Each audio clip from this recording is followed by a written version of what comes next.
ये जो बिल आने जा रहा है FCRA foreign contribution amendment, amendment मतलब पहले से एक बिल था, उस बिल के अंदर अब कुछ सुधार किए जा रहे हैं। अमेंडमेंट की स्थिति के साथ में बिल 2026 आ रहा है। अब ये एफसीआरए होता क्या है?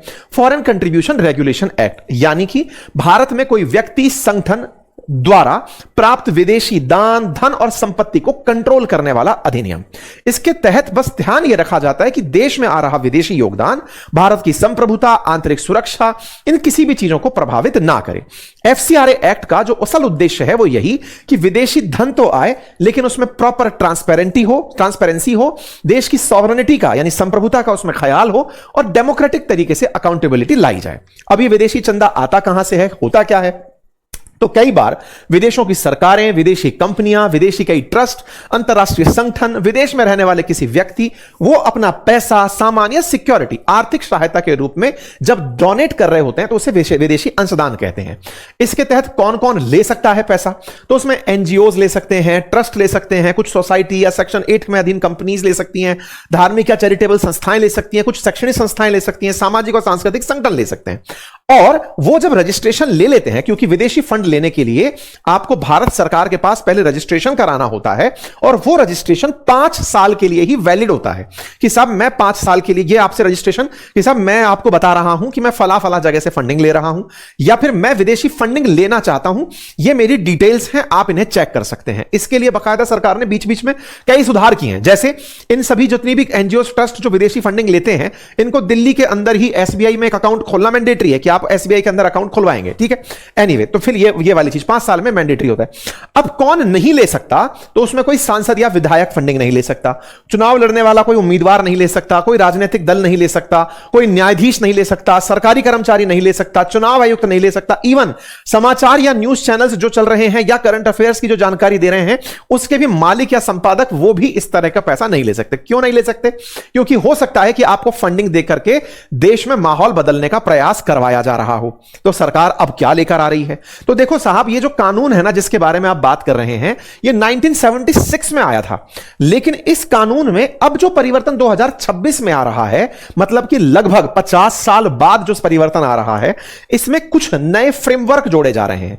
आसान भाषा में कहूं तो 3 बड़ी चीजें इस बार सरकार लेकर आ रही है। नंबर 1 कि आप 5 साल बाद अगर अपना रिन्यू नहीं करवा पाए रजिस्ट्रेशन, तो ऐसे में जो एसेट बनाए हैं, जो संपत्ति बनाई है आपने इस धन से, वो किसी डेजिग्नेटेड अथॉरिटी को दे दी जाएंगी। आसान भाषा में और कहूं तो आपने अगर फंडिंग से कोई बहुत बड़ा अस्पताल बना लिया या कोई आपने मंदिर बना लिया या चर्च बना ली या कोई भी आपने समाज कल्याण के लिए चीज बनाई, अगर आपने उस फंडिंग का ब्यौरा नहीं दिया, अगले 5 साल में अपडेट नहीं कराया, तो वो उठ करके डेजिग्नेटेड अथॉरिटी जो सरकार ने बनाई होगी अकॉर्डिंग टू लॉ, उसके अधीन चला जाएगा।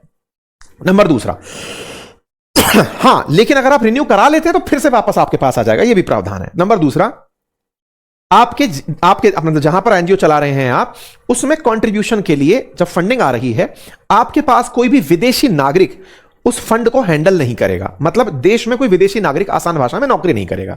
दूसरा पॉइंट इसके अंदर यह रखा गया है। ये 2 मेजर पॉइंट यहां पर रखे गए हैं जिनको ध्यान में रखते हुए सरकार इस बात को बहुत तेजी से लेकर आगे बढ़ रही है, ठीक है। आगे इसके अंदर मतलब कुछ इस तरह के प्रावधान जोड़ने का प्रयास किया गया है कि अगर आपके साथ कोई भी मतलब इस तरह की हरकत होती है कि आपके पास विदेशी अंशदान आ रहा है, तो आपको उसको रेगुलेटेड तरीके से लेकर चलना है। पहले जब कानून आया उसमें पहले मैंडेटरी किया गया कि आपको पहले मतलब मैंडेटरी किया गया कि आपको अपने एनजीओज को रजिस्टर कराना होगा। 1984 में ऐसा हुआ। 2010 के अंदर फिर इसमें कुछ स्ट्रिक्ट कंप्लायंसेस लाए गए। 2011 के अंदर रजिस्ट्रेशन और रिपोर्टिंग नोटिफाई की गई। 2020 में सिंगल एसबीआई अकाउंट बनाया जाए, आधार की रिक्वायरमेंट ये सब तय की गई। 2022 में फैमिली के रेमिटेंसेस और माइनर ऑफेंसेस को लेकर के फिर इसके अंदर सेटलमेंट का प्रावधान रखा गया। कुछ इस प्रकार की चीजें हर बार इसमें कुछ ना कुछ प्रस्तावित होती आई हैं। एफसीआरए अभी जो कर रहा था उसमें अब बड़े बदलाव के नाम पर केवल यही सब चीजें कि आपकी एसेट को उठा करके अटैच कर दिया जाएगा, इस तरह के प्रावधान किए जा रहे हैं। सरकार नया संशोधन ला क्यों रही है? तो इसके पीछे का कारण बताया गया कि जिस तरह का वैश्विक माहौल बदल रहा है उस समय पर विदेशी ताकतें अपने देश के अंदर अस्थिरता लाने का प्रयास कर सकती हैं।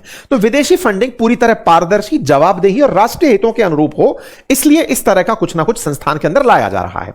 क्या यह हमारे देश में होता है? नहीं, तमाम देशों के अंदर। अमेरिका के अंदर भी फॉरेन एजेंसी रजिस्ट्रेशन एक्ट है, जहां पर विदेशों से प्राप्त होने वाले धन पर निगरानी रखी जाती है।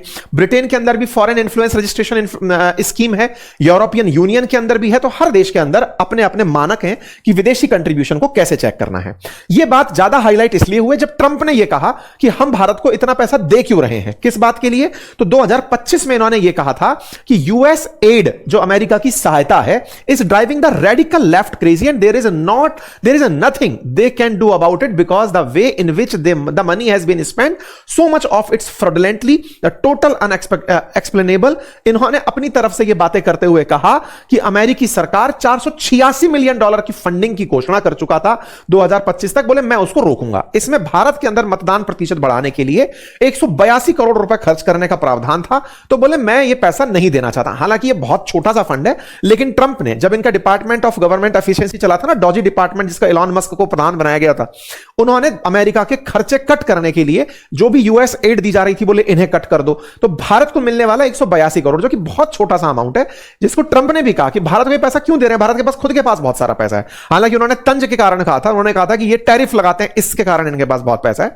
खैर, भारत में 2021 से लेकर 24 के बीच में अमेरिका से 397 करोड़ रुपए सहायता के रूप में प्राप्त हुए। सरकारी सहायता जो सरकार अमेरिका वाली भारत में दे रही है। टेक्निकली भारत सरकार भी बहुत से देशों को, अफगानिस्तान, श्रीलंका, नेपाल, भूटान, इनको पैसे देती है अलग अलग सहायता कार्यक्रमों के तहत। अमेरिका भी ऐसे ही सहायता देता है। अमेरिका से 397 करोड़ रुपए जो प्राप्त हुए, उनमें से मेजर अमाउंट 255 करोड़ रुपए जो the Tibet fund Dalai Lama central Tibetan relief committee, यानी तिब्बत वाले जो लोग हैं, उनके लिए था। ऐसे ही 26 करोड़ केयर इंडिया सॉल्यूशन के लिए, ऐसे ही 26 करोड़ पैलिडियम इंटरनेशनल के लिए, 28 करोड़ प्रथम एजुकेशन फाउंडेशन के लिए, 18 करोड़ रूम टू रीड नाम के एनजीओ के लिए, 16 crore council on energy and environment water के लिए था। मतलब अमेरिका ने बीते 5-4 सालों में 2021 से 24 के बीच में जो फंड दिया, उसमें से मेजर तिब्बतन लोगों के लिए था। इसमें चुनाव के लिए पैसा नहीं था, लेकिन ट्रंप है जो कुछ भी बोल जाते हैं। अगर हम और पीछे चलकर देखें, 2001 से लेकर अब तक तो अमेरिका ने देश में 29,000 करोड़ रुपए भारत में खर्च किए हैं, $2.9 बिलियन। ठीक है, अब ये हाँ, तो 2.9 बिलियन इन लोगों ने खर्च किए हैं। आसान भाषा में कैलकुलेशन में 29,000 करोड़ के आसपास खर्चा किया है। और ये जो खर्चा इनका हुआ है, ये अलग अलग सरकारों में, जैसे यूपीए सरकार के समय पर बढ़ करके ज्यादा हो गया था, $172 मिलियन चला गया था। एनडीए गवर्नमेंट के टाइम पर नीचे आ गया, फिर 2021 के अंदर ये बढ़ करके एनडीए सरकार के समय पर $228 मिलियन तक पहुंच गया था। अभी रिसेंटली 2024 में $152 मिलियन के आसपास फंडिंग चली गई थी। ये जो फंडिंग भारत में देते हैं, उसमें हेल्थ एंड पॉपुलेशन पर सबसे ज्यादा खर्चा $1.6 बिलियन यानी 16,000 करोड़ के आसपास खर्चा होता है। ये इनकी जो सारी की सारी मैं आपको ये बता रहा हूं, जानकारी दे रहा हूं। ये भारत सरकार ने जब ट्रंप का बयान आया तो यूएस की एम्बेसी से जवाब मांगा कि भाई हमें बताओ कि आप हमारे देश में कहां पैसा खर्च कर रहे हो, हमें तो जानकारी हो। तब ये वहां से कुछ जानकारी निकल कर आई कि देश के अंदर जो अमेरिकी फंडिंग है वो कहां कहां खर्च होती है। कुल मिलाकर अगर इलेक्शन की बात हो तो 13 से 18 में $4,84,000 भारत के अंदर खर्च हुए इलेक्शन के दौरान, यह जानकारी निकल कर आई।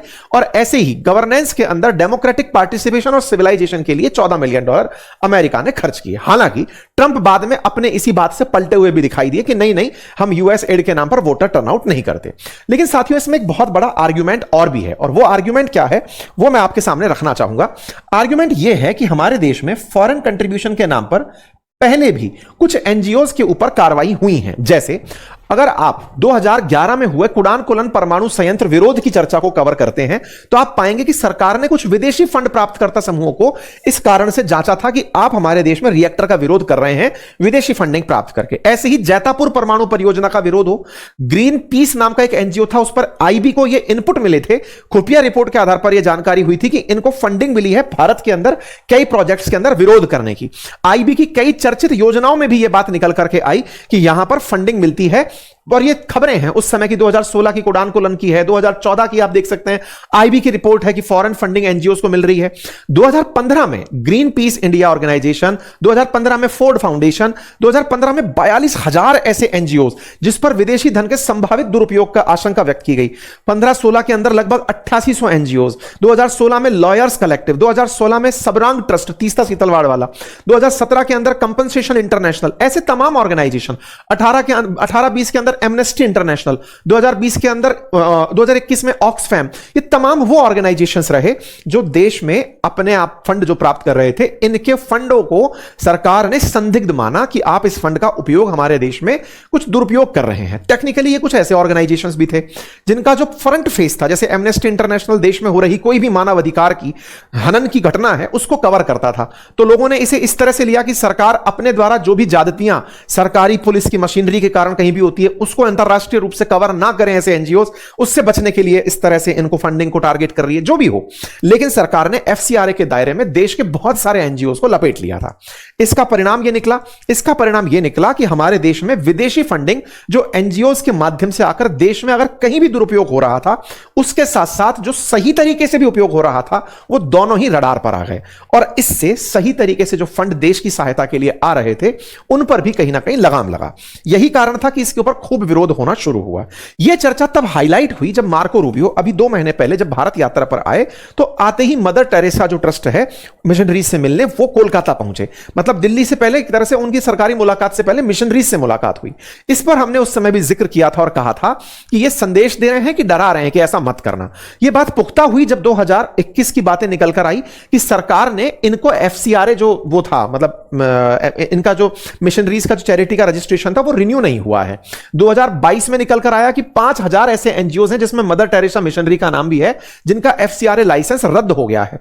तो बोले ये अमेरिका जानबूझकर इन ट्रस्ट के माध्यम से ये दिखाना चाहता है, मिशनरीज के माध्यम से, ईसाई मिशनरीज के माध्यम से, कि हमें इनका हमारा संरक्षण है, इन्हें इनका ध्यान रखा जाए। इस पर चर्चा भी हुई। तो 2022 में सेंटर ने फिर से इनका एफसीआरए लाइसेंस 2022 के अंदर रिस्टोर भी कर दिया था, लेकिन फिर से इनके ऊपर सवाल आने लग रहे थे। तो ऐसे में मार्को रूबियो जब आए और यहां की यात्रा किए, तब यह माना गया कि कहीं ना कहीं इनका उद्देश्य यह संदेश देना है कि ईसाई मिशनरीज को अमेरिका समर्थन देता है। ट्रंप के बारे में कहा भी जाता है कि वो क्रिश्चियनिटी को वर्ल्ड वाइड कहीं पर भी सपोर्ट करना चाहते हैं। जिस तरह से चर्चा होती है ना कि प्रधानमंत्री मोदी मतलब हिंदूवादी राष्ट्र नेता के रूप में दिखना चाहते हैं, ट्रंप अपने आप को अमेरिका के अंदर दिखाना चाहते हैं कि कहीं पर भी ईसाइयत की बात हो रही हो तो मुझे सबसे पहले देखा जाए।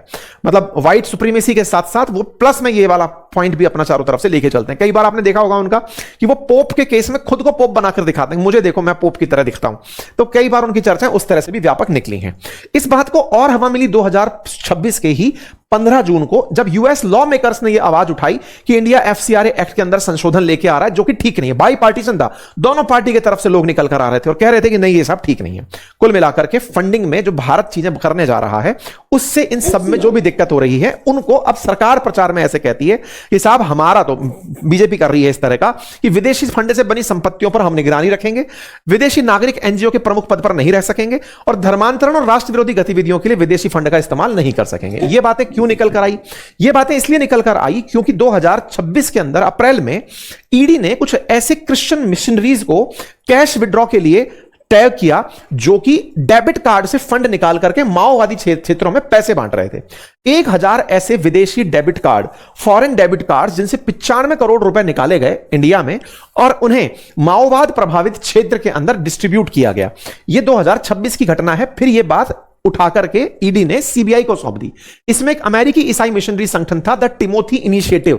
उसने विदेशी डेबिट कार्ड्स के जरिए भारत में 93 से लेकर 95 करोड़ रुपए विड्रॉ किए और ये बिना किसी एफसीआरए की अनुमति के एटीएम से निकालकर उन क्षेत्रों में बांट दिए जो नक्सल प्रभावित थे। इसके बाद इस पर जांच भी बैठी। इस तरह की जो जांचें हैं, ईडी ने इसकी बात को सीबीआई से भी शेयर किया। यह जुलाई 2026 की खबर है। ऐसी और भी खबरें हैं जिसमें रिलीजियस कन्वर्जन को लेकर पंजाब में जनवरी 2025 की खबर निकल कर आई धर्मांतरण के चलते। 2 महीने पहले ही पैसों के लालच में धर्म परिवर्तन, ये वाली बात भास्कर ने ग्राउंड रिपोर्ट में जाकर के निकाली कि ऐसा हो रहा है। धर्म परिवर्तन उदयपुर के अंदर भी बेनकाब हुआ, जहां 100 परिवारों को ईसाई बनाने की तैयारी थी, जिसके चलते 6 पादरियों सहित 11 को डिटेन किया गया। तो हमारे देश में धर्म परिवर्तन के नाम पर इस तरह से जो ईसाई मिशनरीज का इस्तेमाल हो रहा था, टेक्निकली उन्हें भी इससे टारगेट किया जा रहा है। अब इसके पक्ष और विपक्ष दोनों हैं। एनजीओ को नुकसान होना क्या वाकई में सिविल सोसाइटी का नुकसान होना देश के लिए नुकसानदायक है, या फिर इनके माध्यम से जो हिडन एजेंडा लेकर चल रहे हैं उनके ऊपर रोक लगना देश की सुरक्षा है? यह हमेशा डिबेट का विषय रहेगा। आप क्या सोचते हैं?